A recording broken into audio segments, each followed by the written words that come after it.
Hello everybody and welcome back. My name is Robbie, you're watching Geek Level Asian, and today we're going to switch gears. We're going to be talking about the new Mortal Kombat film, which just came out, and as you probably read in the title, why it missed the mark. Now, the first thing I want to say is that I'm not saying it's bad. A lot of people are saying it's bad. I'm not going to say it's bad, and missing the mark means that it was mostly good, so I just want to put that out there first, before I get a bunch of people, like, freaking out, because I know that's going to happen. Now, you may be asking yourself, well, Robbie, what do you know about Mortal Kombat? Well, let me educate you, my friend. When I was a little kid, I was obsessed with playing Sega Genesis. And Mortal Kombat was one of the first games that I got on Sega Genesis. And when I discovered the blood code, ABACABB, it really changed the way that I looked at video games. When Mortal Kombat 2 came out, we immediately got that in my family. I used to play it with my friends all the time. I don't know where I got this from. My friend, I think, gave it to me. I got this, like, stapled ditto sheet of all the moves and fatalities, the friendships and the animalities. And I would just literally sit in my room with no player going on. Like, I would play the game sometimes, but I would play with the other controller in, or, you know, like, two-player, and I would just practice moves and fatalities, because that game, like fighting games these days, didn't have, you know, like, practice type things like Street Fighter has and stuff. And I remember there were differences between the Sega Genesis and the Super Nintendo version. Like, for some moves, you'd have to hold low kick for a few seconds, but on Super Nintendo, it would be high punch or low punch, and it'd be a little bit different. And I don't know why. And then also, I was really mad. I was playing Super Nintendo Mortal Kombat 2 at my friend's house, and Super Nintendo had the versus screens, and Sega Genesis didn't. But what it did have was it was a little bit faster, and Super Nintendo lagged a little bit. When Mortal Kombat 3 came out, they put an arcade game, a Mortal Kombat 3 arcade game, in my local pizza place called Lenny's Pizza. And I used to go there every day with my cousin John. And I was that little kid. I was like, maybe, I had to have been still in elementary school. I put quarters up on the screen, and I was just romping dudes, like, who were probably double, triple my age. And what was cool about it is that was the game that introduced the run button and combos. And I remember the first time I saw combos, I think I saw Stryker do a combo on me. Cyrax was my dude, by the way. Now, the interesting thing about the way the game was facing is the sign where it was pointing, where it was saying Tobias was actually pointing across the street, across Jerusalem Avenue, where there is a Tobias. So that was like a little thing in my life that was like a strange coincidence. But yeah, I got obsessed with Mortal Kombat, and throughout that time, I saw the first movie in the movie theater with my mom. You know, I was already obsessed with it. Then I saw Annihilation. That was 6th to 8th grade, maybe. I know it was middle school. It was funny. We actually, my friends and I, left a dance and went to go see Annihilation, like a school dance, and went to go see Annihilation, and it was so bad that we were like, maybe we should have just stayed at the dance. Also, I have some history for you. So when I was a kid, I used to draw a lot, and I'm helping my mother move out of her house, it just so happens, and I found these. I drew these when I was a little kid, because I was obsessed with the ninjas. I loved the ninjas. So I found these. Also, to learn all of the combos and moves, I bought these when Blockbuster was still around, and this is how I learned. This is literally how I learned all of the, I don't know if some of you guys might actually have this at home, but these books would give you all the combos and then also like the characters to play against that character, and it would teach you how to play everything. So, Robbie, what do you know about Mortal Kombat? Well, I'll be honest and say the newer games, not so much. I played up to, I played a lot, I mean, like, very loosely. I played all of the games, but I paid attention mostly in the good old days. Now, that being said, before we actually dive into the movie that just came out, I'd like to take a sec to just say, please make sure that you like this video so other Mortal Kombat fans will see it, and you know that it helps me out. So Mortal Kombat as a film, as I said, it missed the mark. But let's talk about all the things that were good about it. Easter eggs. We got a ton of Easter eggs, and I'm probably going to miss a bunch. This isn't a video about all the Easter eggs, but I'm going to mention some of the ones that I really like. The first one was the multiple sweeping thing, because we all know that we call it being cheap in gaming.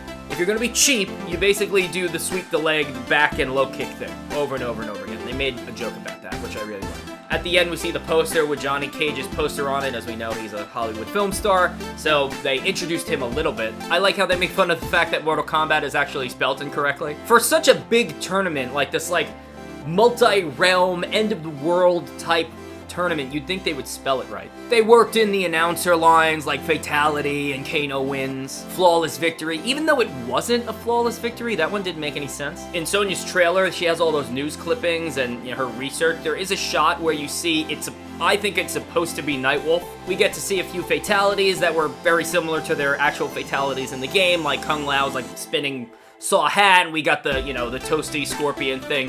All things that we would expect and that we would want in a Mortal Kombat film. Now, where did it miss the mark and why? I mean, the first reason, and this is what threw me off, like, I think the entire movie, is that the movie is called Mortal Kombat, which is a tournament between Earthrealm and Outworld, and it has nothing to do with Mortal Kombat. Like, the tournament doesn't happen.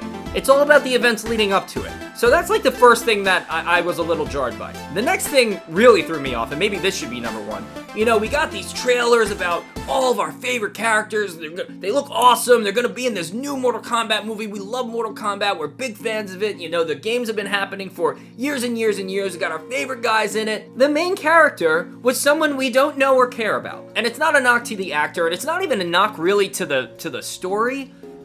I just feel like it would have been better if the movie was about a character that we actually are invested in already. Because I'll be honest, I wasn't very invested in Cole's story. I didn't really care about him. I only wanted to see everybody. I'm realizing this now.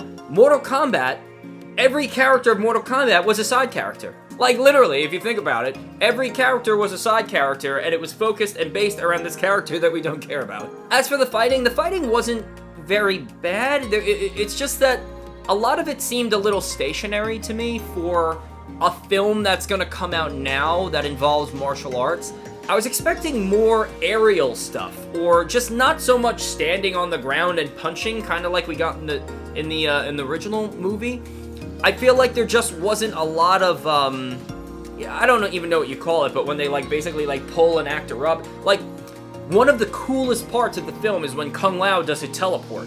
And I thought that was setting the tone for the rest of the movie. I was like, oh, here we go. We're gonna get real moves now. We did it. We really did it. We got some Liu Kang fireballs every once in a while that didn't really do anything most of the time.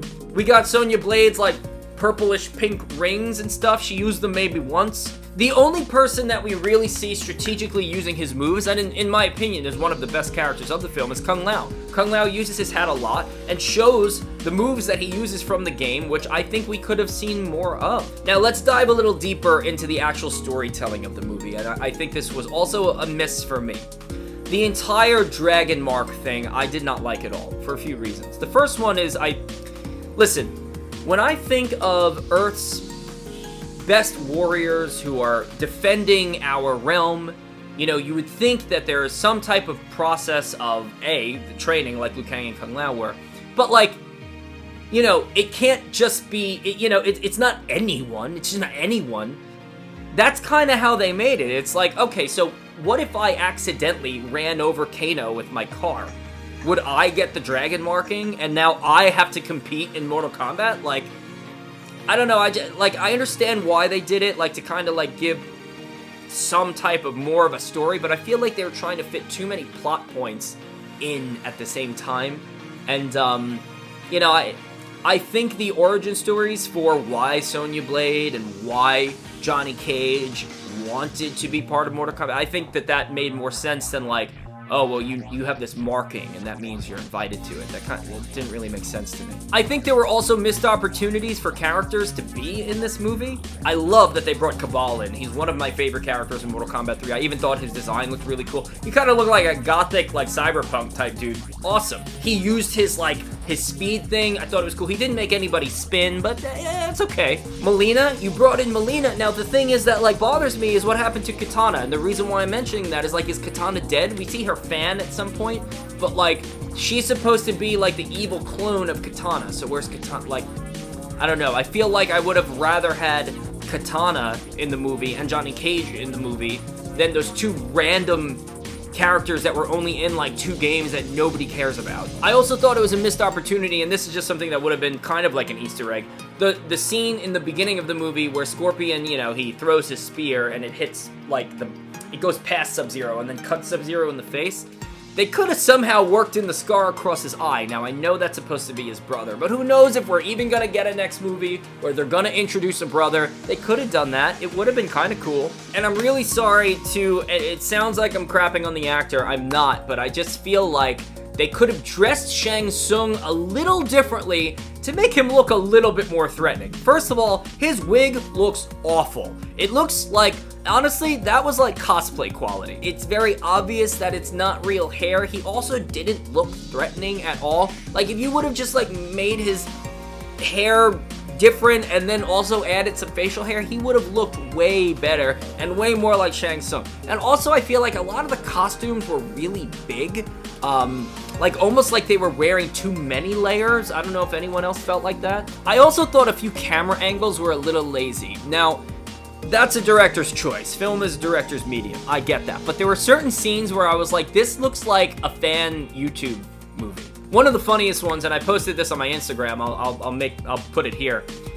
The locations of this movie are ridiculous. We got a trailer park, we got this pickup truck.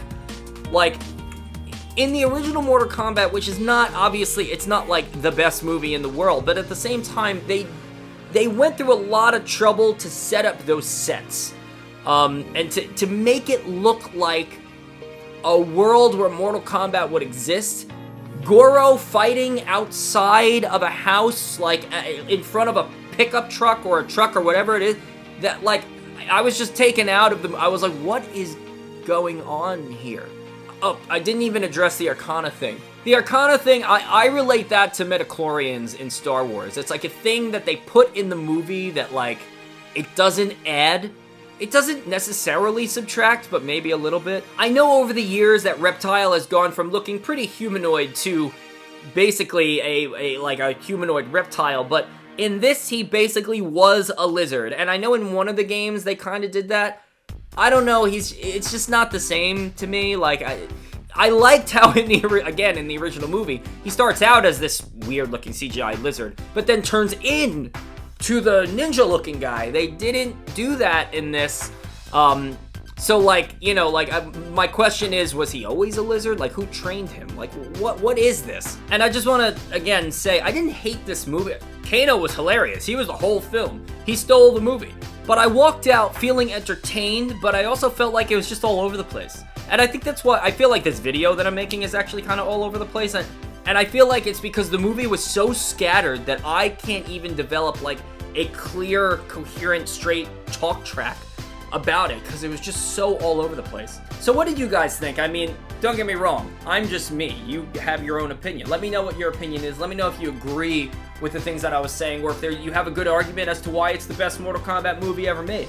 I'm gonna be honest and say, as a film, I like the original a lot. Listen, I get it's dated, but take the dated part of it away, I feel like the story was better.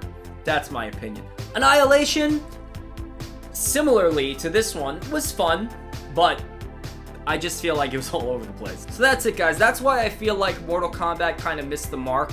I think it was such a good idea, and then they just didn't really execute on it. How could they have made it better? I feel like, well, A, if it was focused around a character that we are invested in, that would have been number one. I feel like the fight scenes could have been a little bit more, I don't want to say CGI, I just feel like they could have been more than just kind of like on the ground, a lot of them. Or at least show more moves that we want to see. That, and don't bring in characters that nobody cares about. Don't bring in characters that, like, you know, maybe they're a deep cut, but dude, people want to see Johnny Cage, people want to see Cyrax, people want to see those characters. And I know that they want to do multiple films, so obviously they don't want to put everybody in the first movie. I get that, but I just feel like there weren't enough characters that we like in this film. So that's it, everybody. Don't forget to subscribe to the channel. You could also follow me on social media. I can't wait to hear everyone's thoughts about this film, because I obviously had a bunch. And that's it, guys. Normally I would say may the power protect you, but since this is a Mortal Kombat film, I guess it should be Finish it.